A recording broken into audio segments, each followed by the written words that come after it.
Medina নবীজির শহর। এখন মক্কা তো আপনার ছিল না, মক্কার ক্ষমতাও আপনাকে দিয়ে দিলাম এই 8ম হিজরিতে। মক্কা বিজয় হয়ে গেছে, মক্কার ক্ষমতা আপনার, মদিনার প্রেসিডেন্ট আপনি নিজে, মক্কার ক্ষমতাও আপনার। এখন আপনি কি করবেন?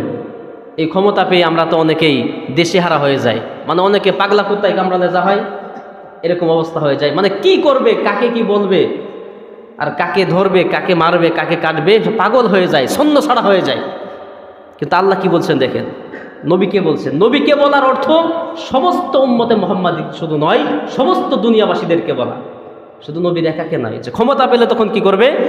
আল্লাহ রাব্বুল আলামিন বলছেন, বিজয় আপনার হয়ে গেল, ক্ষমতা আপনি পেয়ে গেলেন, আপনি মদিনার প্রেসিডেন্ট হয়ে গেলেন, মক্কারও আপনি ক্ষমতা পেয়ে গেলেন। এখন আপনি কি করবেন?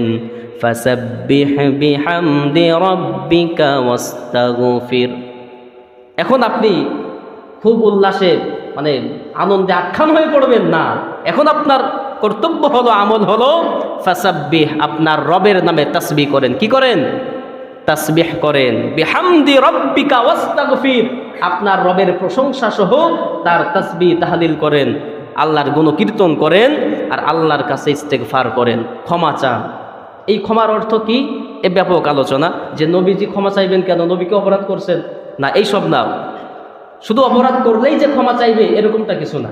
এটা হলো, এই ক্ষমার অর্থ হলো যে আল্লাহ রাব্বুল আলামিনের কাছে আপনি যত ইস্তেগফার করবেন আপনার মর্তবা তত বেশি বৃদ্ধি পাবে। এমন না যে আপনার গুনাহ মাফ করা হবে, গুনাহ তো নাই নবীজি, তো তারপরেও কেন ক্ষমা চাওয়ার কথা বলা হচ্ছে? যে এই ক্ষমা চাওয়ার অর্থ হলো যে আপনি যতবার আমার কাছে ধর্ণা দিবেন, ক্ষমা চাইবেন, আপনার মর্যাদা আমি তত বেশি বৃদ্ধি করে দিব। সুবহানাল্লাহ। তার মানে এই না যে নবীজি গুনাহ করতেন আর তিনি ক্ষমা চাইবেন।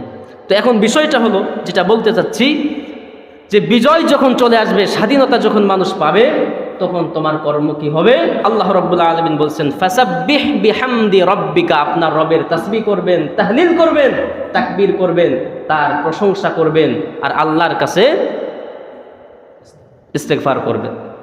কিন্তু আমাদের কর্ম কিন্তু উল্টা। আমরা স্বাধীনতা দিবস পালন করি কি দিয়ে? বলেন ভাই, স্বাধীনতা দিবস আমরা কি দিয়ে পালন করি? গান দিয়ে, ঢোল দিয়ে, তবলা দিয়ে পালন করি। কিন্তু মুসলমানদের স্বাধীনতা দিবস, বিজয় দিবস পালিত হবে কি দিয়ে? কি দিয়ে পালিত হবে? আপনারা বলেন, কি দিয়ে? আল্লাহর প্রশংসা। আল্লাহর প্রশংসা, ফাসাব্বিহ বিহামদি রাব্বিকা ওয়াস্তাগফির।